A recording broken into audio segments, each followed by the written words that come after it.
All right, let's hit the field. All right. Just wanted to talk, that's all. Today is Wednesday, August 14th, and the Yankees were taking on the White Sox in the rubber game of a 3-game set. Will Warren was on the mound looking for his first big league win. Aaron Judge was seeking home run number 300. And what could Juan Soto do for an encore? My recap, your reactions coming up next. This is Pinstripe Territory. Welcome to Pinstripe Territory. Come on, Erik. Just when they thought I was out. Hey, pull me back, kid. All right. Nice win for the Yankees. Welcome back, everybody. Welcome back. Game 122 is in the books. And look, I know we took 2 out of 3. And I know that this looks like a blowout. But dang, this series was entirely too difficult for the Yankees. Got beat in Game 1. Game 2 was a nail-biter where, one swing of the bat could have changed things there at the end. And then today they were trailing 2-1 before scoring 9 runs in the 7th and 8th innings to take the lead and run away with the game. This just in, Juan Soto and Aaron Judge are pretty good. Pretty good baseball players. Another home run for Juan Soto tonight. 4 straight at bats with a home run because of the walk yesterday in the 9th inning. That doesn't technically count as an at-bat. And then Aaron Judge smoked his 300th home run, a 3-run shot to blow open the game in the 8th inning, following a Juan Soto intentional walk, by the way. That is bizarre. You don't see very often someone walked to get to Aaron Judge. That just doesn't happen. Enjoy it, ladies and gentlemen. We are seeing peak performance by 2 Hall of Fame type players. I mean, watching Judge and Soto is almost like watching Pippen and Jordan, right? It's almost like watching Tom Brady throw touchdowns to Randy Moss. 2 all-time greats in their prime at the same time on the same team does not happen very often. We had one of the more electric, exciting plays of the season tonight. Oswaldo Cabrera scoring from second base on a sacrifice fly. They said on the broadcast that the last time that happened was 24 years ago, August of 2000. The hitter was Clay Bellinger, and the runner was Jorge Posada, and the outfielder was Ron Gant. He forgot how many outs there were. When they said that the runner was Posada, I was like, how the hell did he score from second on a sac fly? And then they said Gant forgot how many outs. If you remember Posada, he was not the most fleet of foot. But I vaguely remember that. It's been a long time. But Austin Wells had a big night tonight. He had a 2-run single. He had a multi-hit game. He had a home run. He continues to get better every day. He's one of those guys that you can just see improving and developing in real time. He's been just a blast to watch over the last couple of months. We had a pretty nice start from Will Warren. Best start of his major league career so far. He did allow 7 hits, and he gave up a home run, 2 runs allowed total, but no walks. So the command was there. He had 5 strikeouts, 94 pitches, 60 of them strikes. I liked his pitch mix tonight. 29 fastballs, 26 sweepers, 24 sinkers, 8 changeups, and 7 cutters. He threw 5 different pitches. His max velocity was 95.3. He had 11 swings and misses. I know it's the White Sox, but after his last outing, he needed this one. And I think he's going to get better when he starts to throw the sweeper for strike 1. He's pretty good at getting a swing and a miss with it, but he tries to throw the same type of sweeper early in the count that he throws late in the count. You really got to spot it a little bit differently to jump ahead. We had Oswald Peraza called up. Jazz Chisholm is officially on the injured list. There's still no word on exactly how bad the UCL injury is. Any UCL injury is bad. I want to make that perfectly clear. But Aaron Boone said they're still trying to get a couple of doctors to kind of look at the results. So there's a chance he could avoid surgery. There's a chance he could be back, on the shorter end of an IL stint. But we'll see. For what it's worth, Jazz said that he was feeling much better, but who knows what happens. You take one violent swing, one awkward slide. It worries me, the UCL.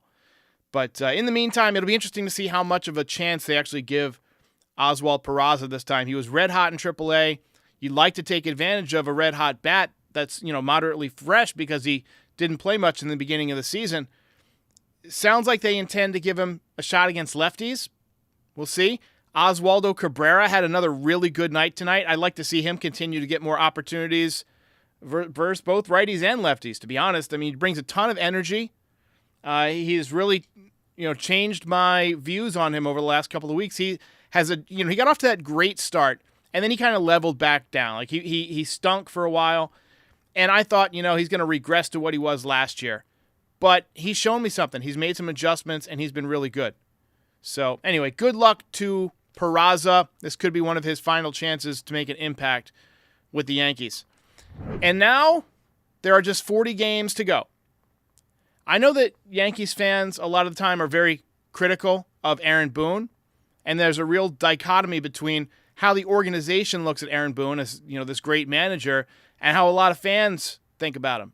I think he's average at best. These next 6 weeks or so are going to tell us what kind of manager he is. The Yankees have a moderate to easy schedule. You don't want to say easy because, as the White Sox showed us in Game 1, it's difficult to beat any Major League team, and anybody can kick your ass on any given night. Winning Major League Baseball games is tough.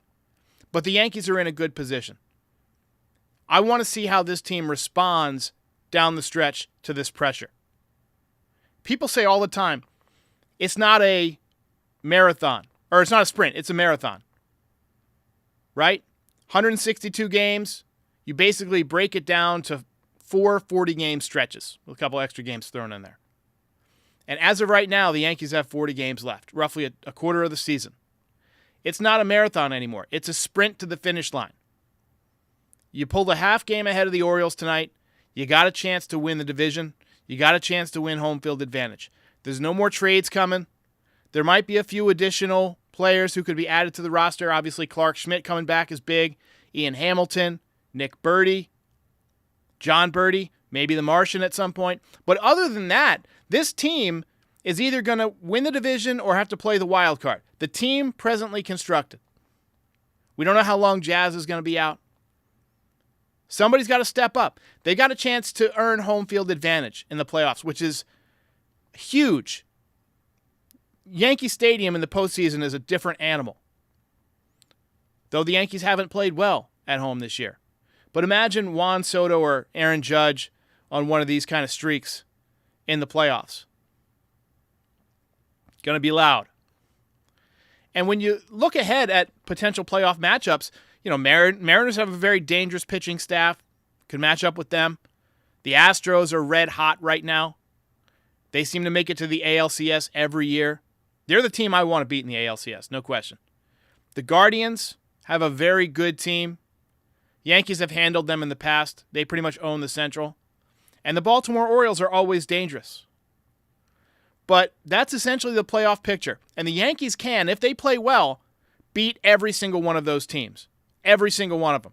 Especially if you got the rowdy Bronx atmosphere. Who's going to step up?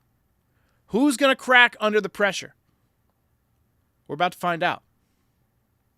It's time for Aaron Boone to get the most out of this team and see how they respond. I'm very interested to see how it unfolds. This is also when scoreboard watching really intensifies for me. Orioles won tonight, by the way. Let's get to the recap. All right, let's go. Let's get it going. As you can see, a very lopsided score. Yankees wasted no time tonight. Juan Soto.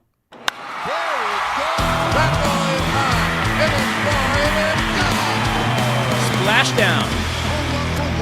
4th home run in 2 games, 6th home run in 4 games for Juan Soto. Hanging slider, and he dropped it into the fountains in right field that, quite frankly, I didn't know existed. I did not know those fountains were there. If you're going to have fountains, do them right. Do them like Kansas City does. And by the way, pay that man his money. Pay that man his money. This might be one of those sound effect heavy episodes. We had a lot of fun stuff going on that we can talk about. White Sox tied it up with a solo home run by Gavin Sheets in the bottom of the second. Sheets had a good game. Credit to Will Warren. He settled down and got out of the inning without further damage. Beautiful bunt single by Austin Wells in the 4th inning. Nice defensive play by Gleyber Torres in the bottom of the half. Gavin Sheets put the White Sox back out in front 2-1 with an RBI single. And then top 6, White Sox finally stopped messing around with Juan Soto. They walked him. 100th walk of the season for Soto. Yankees loaded the bases but left him stranded. Anthony Volpe struck out in a pretty big situation at that point. He got off to a great start in the second half. And he got off to a great start in the first half, too. But I feel like he's kind of gone back to trying to launch everything. The swing has gotten a little bit big in recent days. He also, I believe he hurt his foot. He fouled one off his foot. He had to leave the game early. So maybe he's feeling it a little bit. But got an off day tomorrow to rest up. They're going to Detroit. Shouldn't be too hot. Top 7, Oswaldo Cabrera. Huge base hit to lead off the inning. And then he scored from second on a sac fly. Amazing catch by Dominic Fletcher in right. He got tripped up. He went tumbling on the warning track. And Cabrera just never slowed down. Took 2 bases to tie the game. Huge. Huge. That set things up for Soto and Judge. Soto walked. Judge doubled.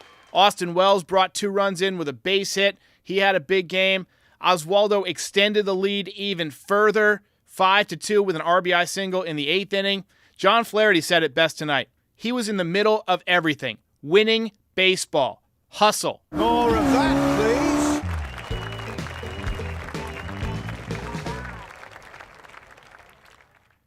Mark Stenrose says, 3 strong innings for Michael Tonkin. Deserves a mention. Absolutely. Absolutely. Came in for Will Warren and did a nice job. Also, nice job by Aaron Judge.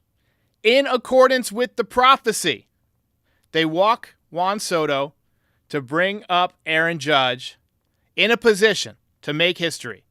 And you bet. Home run for Aaron Judge. It's another home run for Judge. Oh, it's not showing up. Let me fix it. Here comes the Judge. I'll show it to you. Hang on.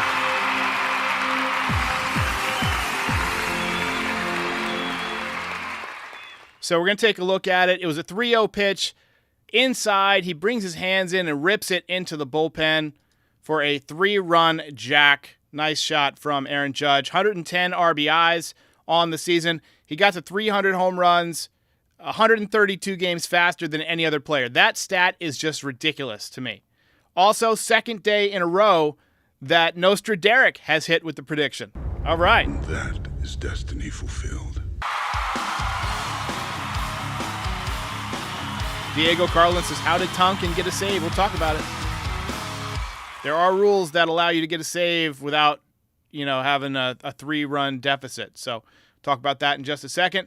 Next batter after Aaron Judge's big home run was Austin Wells. That ball is high. And he was handing out the mustache rides. What's the mustache ride?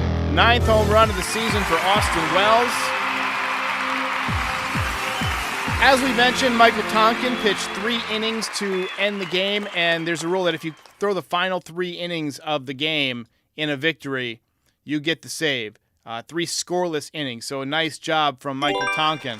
Lowers his ERA to 3.21 on the season. And the Yankees hang on to win, and they take the series. Ball game over. Yankees win. Yankees win.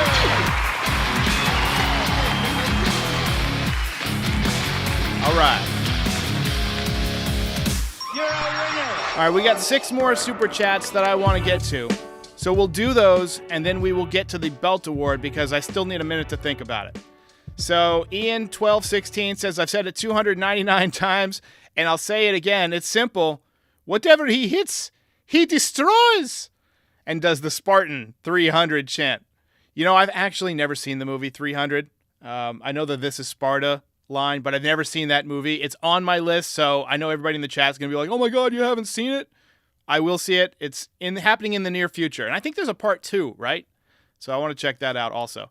Franklin Lopez says, hey, Derek, I bet you they will never disrespect Judge again like that. How dare they intentionally walk Soto to pitch to Judge? Yeah, I don't think that's going to happen very often. I mean, that's why they're 28 and 93 or something like that. No bueno. Not a good idea. O'Hagan with the $10 super chat just says, O'Hagan, I appreciate that. Thank you so much. Appreciate that. Dee's channel says, I still can't believe people were talking shit about Judge in the beginning of the season, saying send him to the minors. And we had people saying to trade him. Ridiculous. Ridiculous. Referee says, pay Soto his money. Pay that man his money. Mark Stenros with the tip of the cap to Tonkin. We went over that. And Jared Hood just with the $5 dono. Very much appreciated. All right, so tonight might be one of my more controversial belt decisions. I know that we had, the big 3-run home run from Aaron Judge, home run number 300. We had Austin Wells with a big night, 3 hits, home run number 9. Juan Soto with another home run. But to me, the game changed on hustle. The game changed when Oswaldo Cabrera took 2 bases on that sac fly. Belt goes to Oswaldo.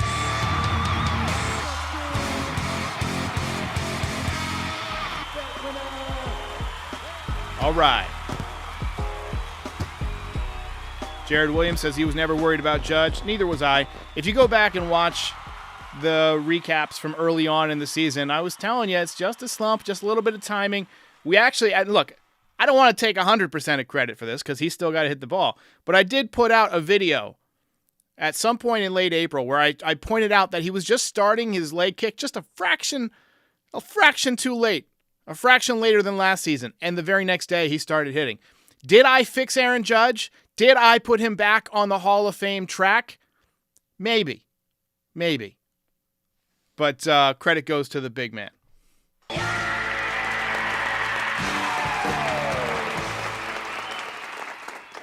So we got some people agreeing with the belt. Daniel R. says, great choice. Yeah, to me, it was just quality baseball, right? And the belt, to me, doesn't always represent the player who statistically had the best game, right?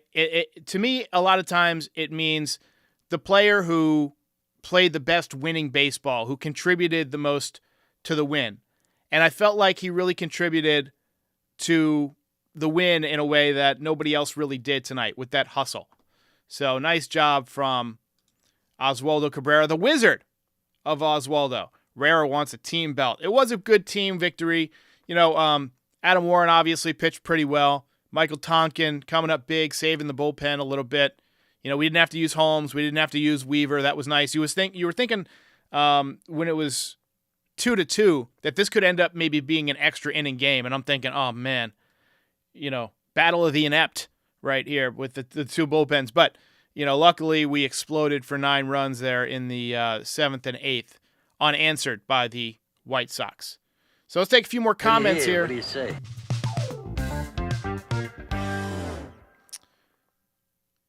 Tommy Sees Cat says, Oswaldo woke the team up and picked up the Jazzless Yanks. I'm going to miss Jazz for however long he's out. I hope it's not TJS. I really think it might be, unfortunately. But it's a huge loss because the man was built for Yankee Stadium. You could just see him coming up big in the playoffs, being that type of, high-energy guy. And it still could happen, if they say that he, just needs maybe a cortisone shot or a PRP injection or some rehab and rest. That's the best case scenario. You hope it's just inflammation or whatever. I'm not a doctor. Anything other than a torn UCL. But the fact that they're looking at it with multiple doctors just tells you it's close.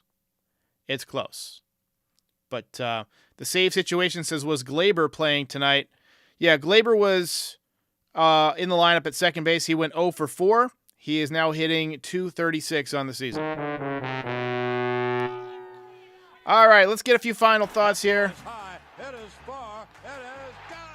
Go ahead and call into the voicemail, 718-899-1068. I may not have a chance to do one super early tomorrow, but I'll try and do one at some point if we get enough voicemails. I noticed that the last couple of days against the White Sox, the voicemail meter, it went from like rage after the first game to yesterday people were mostly satisfied. So I got to think that there's not going to be a lot of super hot takes tomorrow morning. People are just going to soak in this one and enjoy it. But Anyway, appreciate it, guys. Big game. Two Goofball says, can we see the belt count? So I don't have it updated. I have it. You could probably, let's see, we can take a look at it, see if it works. No, it's not working yet. I can show it to you tomorrow or Friday night. I don't have it updated for the new template yet, but it's there. I just got to kind of rewire the system a little bit. Anyways, Jairus McClure says, these 8-10 games suck. 100% agree. And it's going to be nice on Friday, 6:40 p.m. start, which means the game will be over and I'll be done recapping by 10 o'clock, and I can get to bed early for a change. I know. I'm looking forward to Friday night to get to bed early. That's the type of guy I am. Saturday, we got an afternoon game, and then after that, I'm going to see the new Alien Romulus movie. I've been watching all the Alien movies. I mentioned that my buddy Rob is here, so he's moving into a new place later this month, and he's been my friend since like 2005, so almost 20 years, and we have watched a ton of movies together over the years. So we've been, watching all the classics, all the Alien movies, all the Terminator movies. It's been a total blast, and we're going to cap it off by going to see the Romulus, Alien Romulus on Saturday, so that should be fun. All right, reminder to like the channel, subscribe to the channel. I see we just crossed over to 41.6, so that's dope. Thank you for all that.